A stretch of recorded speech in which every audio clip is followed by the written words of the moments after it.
को भी अणजाण शख़्स रस्तो पुछण या कंहिं बि बहाने सां थोरी देर ॻाल्हाए साम्हूं वारे जो दिमाग़ पंहिंजे कंट्रोल में करे छॾे थो ऐं पोइ उन जो शिकार माण्हू जीअं ठग चवे थो तीअं करण ते मजबूर थी वञे थो। ताज़ो अजय देवगन जी फिल्म शैतान जी कहाणी अहिड़े क़िस्म जे वाक़िए जी चौधारी फिरे थी जंहिंखे कारे जादूअ सां ॻंढियो वियो आहे, पर ठगनि वटि को कारो जादू त न पर शैतान जो साह हूंदो आहे। सिंध में अहिड़ा केतिरा ई वाक़िया रिपोर्ट थी चुका आहिनि ऐं घणनि जा CCTV फुटेजिस बि टीवी ते ॾेखारिया विया आहिनि। ख़बरुनि में इन मामले खे हिप्नोटाइज़ ॿुधायो वेंदो आहे त ठग दुकानदारनि या कंहिं ॿिए खे कीअं हिप्नोटाइज़ करे लखें रुपया ठगे वञनि था। के इन खे को अहिड़ो इल्मु सम्झंदा आहिनि जंहिंसां कंहिंजे दिमाग़ खे कंट्रोल करे सघिजे थो। कराची में अहिड़ा ठग हिन वक़्तु न पर ॾहाकनि खां मौजूदु आहिनि। माज़ीअ में बि अहिड़ा वाक़िया तेज़ थिया हुआ जिन में के ठग दर खड़काइण खां पोइ थोरी देरि ॻाल्हि ॿोल कंदा हुआ ऐं घर धणी खेनि पंहिंजे घर वठी वञी सोना ज़ेवर रोक रक़म ऐं ॿियूं क़ीमती शयूं खेनि पंहिंजे हथनि सां खणी ॾींदा हुआ। जॾहिं ठग पंहिंजो मक़सदु पूरो करे वापसि वेंदा हुआ त पोइ घर पातियुनि खे होश ईंदो हो त हुननि पंहिंजे हथनि सां क़ीमती शयूं ठगनि खे कीअं ॾेई छॾियूं। इन ॻाल्हि जी का साबिती न आहे त वटनि को कारो अमल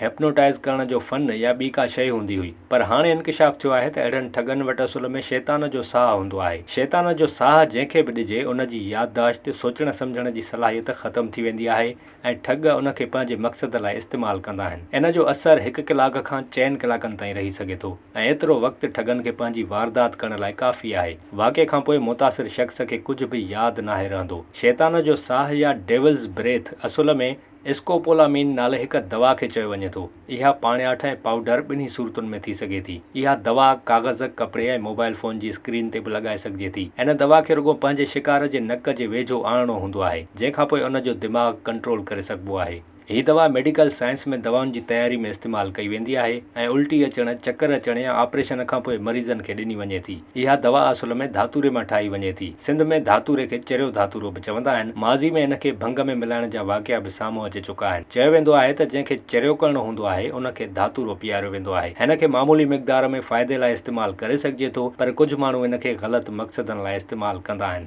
धातुरे जे कखनि मां तयारु थींदड़ स्कोपोलामाइन दवा जो इस्तेमालु ट्रुथ सीरम जे तौर ते बि कयो वियो हो। ट्रुथ सीरम खे इंजेक्शन ज़रिए या पाउडर ज़रिए ॾिनो वेंदो हो ऐं ॿी आलमी जंग में इहा दवा सचु उगाछण लाइ ॾिनी वेंदी हुई। जंहिंखे इहा दवा ॾिनी वेंदी हुई उन जो दिमाग़ पंहिंजे कंट्रोल मां निकिरी वेंदो हो ऐं इहो हर सवाल जो जवाबु सचो ॾींदो हो। चरे धातुरे जी इहा दवा सचु उगाछण ठगी लाइ शैतान जे साह तौरु या बीमारी लाइ दवा जे तौर ते कमु करे थी, पर असुल में माण्हू इन खे ग़ैर क़ानूनी तौर ते पंहिंजे ग़लति मक़सदनि लाइ इस्तेमालु कनि था। अहिड़ो इंकिशाफ़ ताज़ो बांग्लादेश में थियो आहे, जिते अहिड़े क़िस्म जा वाक़िया वधण ऐं गिरफ़्तारियुनि खां पोइ जवाबदारनि वटां इहा दवा मिली आहे। जांच कंदड़नि खे बि इन दवा बाबति का ॼाण न हुई, पर जॾहिं उन जूं टेस्टूं करायूं त इंकिशाफ़ थियो त इहा दवा असुल में छा हुई।